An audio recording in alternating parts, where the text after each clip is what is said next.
Hello and welcome to the Responsive Family Sleep Podcast. I'm your host, Kim Hawley, holistic sleep coach, lactation consultant, peaceful parenting educator, and mom. If you've ever felt overwhelmed by all the conflicting sleep info, frustrated with sleep information that just plain felt wrong, or searched desperately for a truly gentle and responsive sleep approach, then you are in the right place. In each episode, we'll be answering your most pressing baby and toddler sleep questions, busting those sleep myths, and helping you understand truly developmental, biologically normal baby and toddler sleep, plus encouraging you to trust your intuition along the way. Let's get started. Hello and welcome back to another one of our Summer from the Archives series. I particularly chose this episode for today because it's the end of World Breastfeeding Week. It's the first episode in National Breastfeeding Month. And sleep and lactation and sleep and feeding are such an important cross topic or topic in and of themselves, right? It's still so common to get sleep information that undermines normal feeding patterns and undermines lactation. And that is something that a lot of parents are just not aware of, and something that even a lot of professionals really just aren't aware of, that interconnection and how sleep and feeding interact. So I thought this was a great time to revisit this episode on sleep and lactation. And to say, happy World Breastfeeding Week, happy National Breastfeeding Month. I know these celebrations, times of focus can bring up big emotions. They can feel really wonderful and like a celebration. They can feel really challenging, triggering lots of complicated emotions that are wrapped up in our feeding journey. So just also wanted to honor that complicated space when we see a lot of lactation, breastfeeding, nursing content pushed out around this time of year. So I support you no matter your feeding journey and how it unfolds and what choices you've made. So I hope this episode is helpful and gives you some helpful perspectives to think about. Hello and welcome back to this week's episode. We're talking all about lactation and sleep. Well, maybe not all about, because that's a huge topic, right? But we're going to talk about the interconnectedness and interrelatedness of lactation and sleep, because we think of them so often as these separate topics, and we certainly culturally treat them as separate topics. But the reality is our lactation experiences and goals and expectations absolutely intersect, interconnect, and shape our sleep experiences, expectations, goals, right? And it goes both ways. So I get really frustrated because it's not uncommon for me to talk to a parent who had bad sleep advice tank their supply. Right? And so I feel really strongly that lactating parents need sleep information that is lactation knowledgeable, because just because some parents can get away with something doesn't mean all parents can get away with something, right?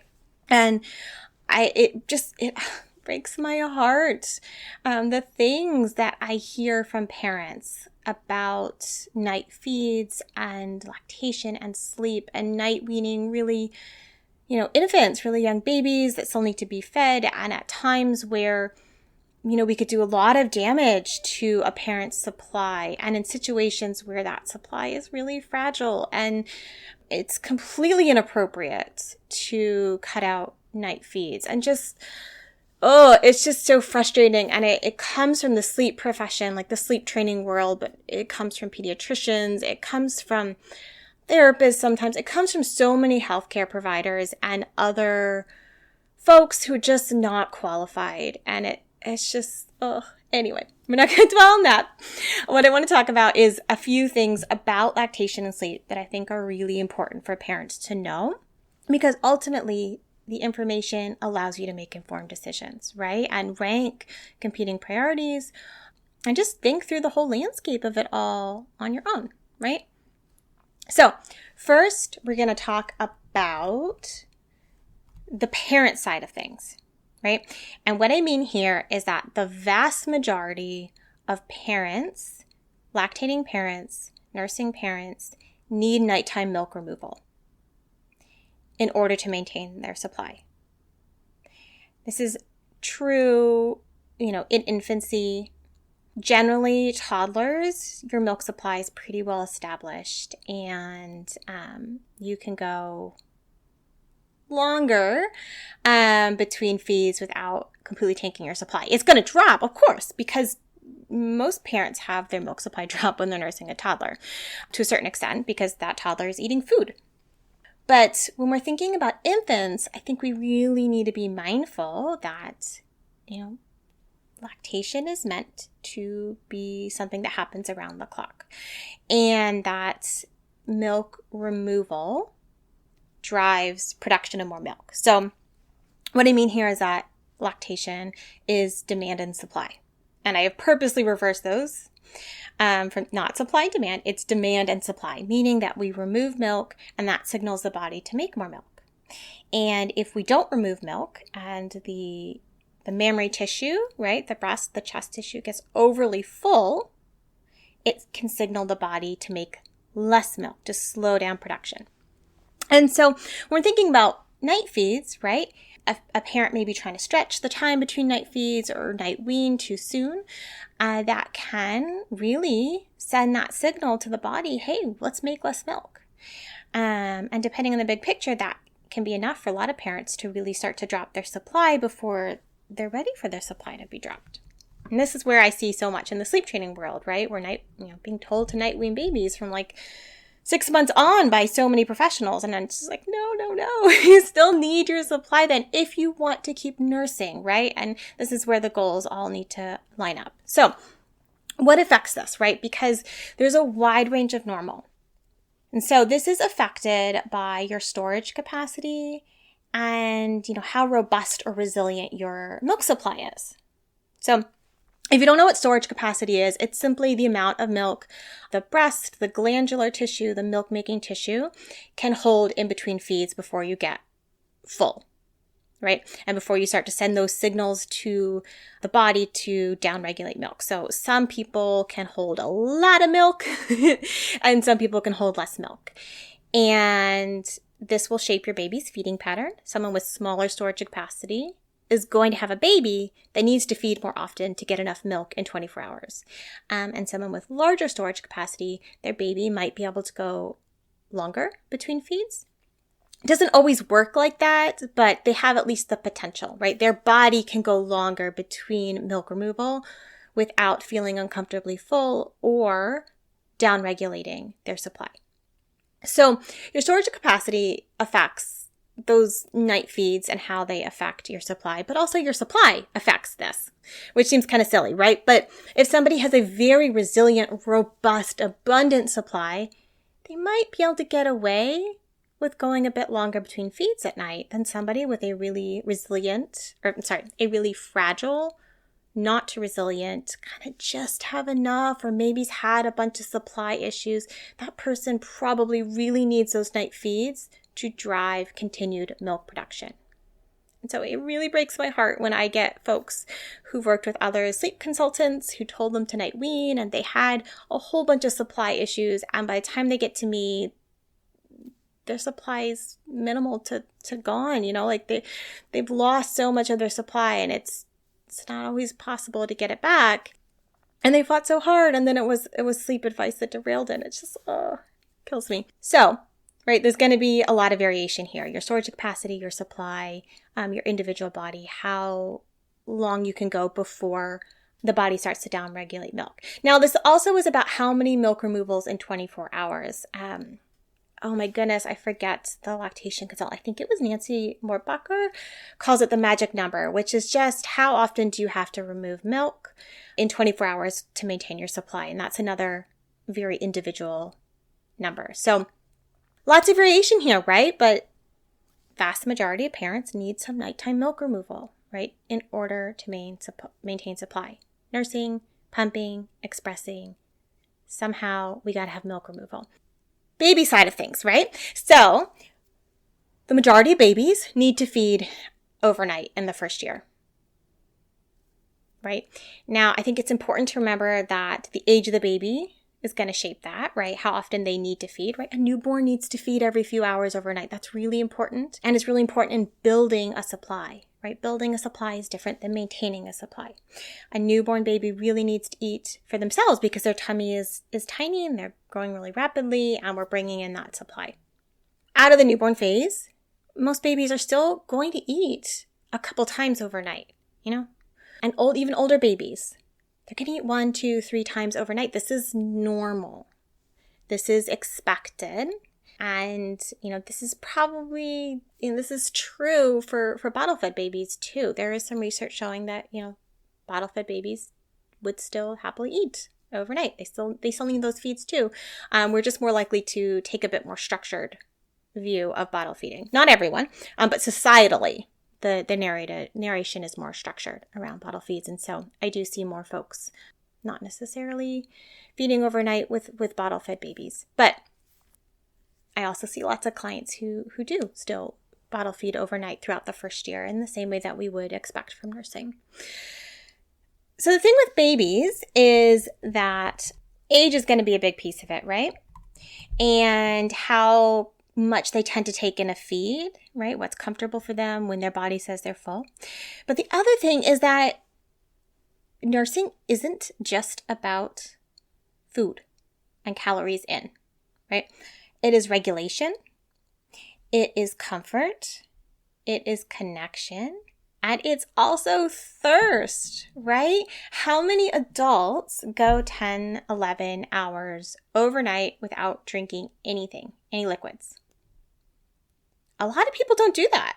I mean, maybe some do, right? But a lot of people do not go 10 to 12 hours without drinking water. So it's always wild to me when people say, oh, baby at X age doesn't need night feeds anymore. And it's like, okay, maybe no, they're not going to fall off their growth curve or starve. But that doesn't mean they wouldn't benefit from the calories. And it doesn't mean they're not thirsty. And it doesn't mean they don't need the connection. So from baby side, right, it's normal and most babies need to feed overnight. And toddlers still do often feed overnight. That's just a bit of a different conversation, right, as far as toddlers and when do they need to feed? When is it a want? When is it appropriate to night wean? That's kind of a bigger conversation than we have for this week. Now, I think it's also interesting to think about the role of hormones in lactation and sleep, right? Because lactation hormones actually help you fall asleep faster. And so they can help nursing parents, especially with baby really close by, get a bit more sleep, right? There's some research showing that exclusively nursing bed sharing parents get the most sleep overall. And that those nursing hormones really help parents stay in a more relaxed, drowsy state and get back to sleep more quickly. And that can make a big difference. If you're waking up a couple times a night, how fast you get back to sleep really has a big impact on how much sleep you're getting overall. Now, another thing about lactation hormones that's pretty cool is that prolactin, which is a big milk-making hormone, actually has a circadian rhythm, right? And it peaks in those early morning hours. Think 2, 3, 4 a.m. And so feeds during this time have a really positive impact on supply because lactation is already high. Then nursing or expressing kind of drives drives prolactin up even more. And so these early morning feeds are really powerful when it comes to maintaining supply, which is just really cool. So lots of things to consider here, right? When you're thinking about your feeding goals and your sleep goals. Most parents at most ages can go 4 or 5 hours for a longest sleep stretch, right? And that's a really lactation supportive and parental mental health supportive and sleep supportive kind of magic number is that 4 to 5 hours of uninterrupted sleep. And so when a family's really, really, really struggling, that's where I start as far as like, can we protect this sleep? Can co-parent, partner, baby's other parent or other support system step in, and can we get you that sleep without sacrificing your supply? Now, of course, I think it's been obvious. I've said there's a lot of variation here, right? Some parents can go longer than that between night feeds. Some parents can easily have one night feed and maintain supply. And that might be more like, 6+ hours. And that's just going to depend on the baby's age and your body, right?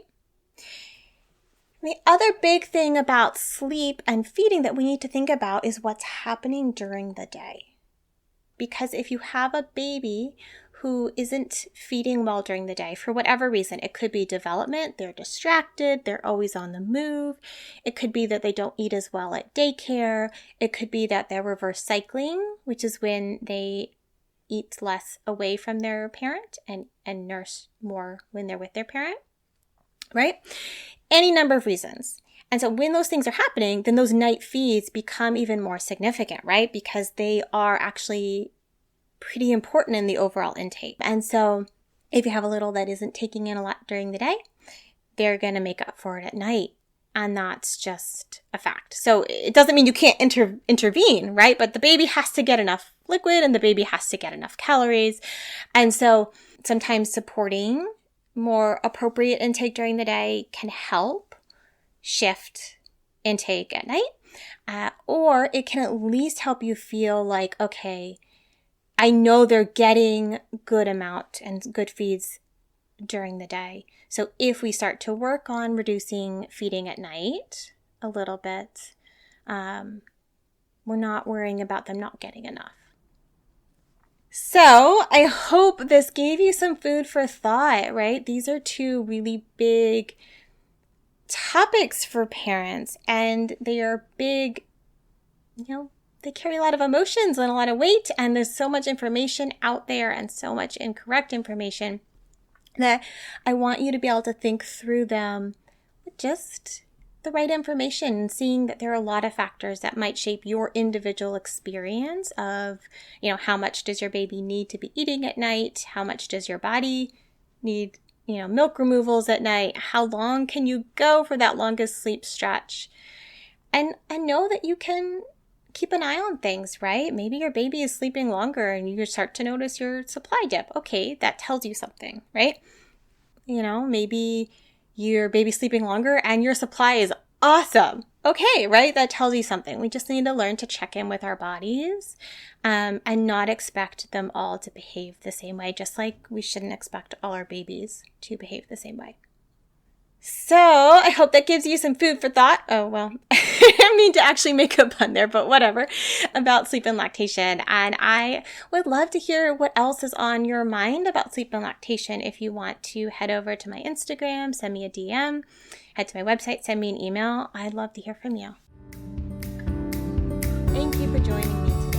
I hope this episode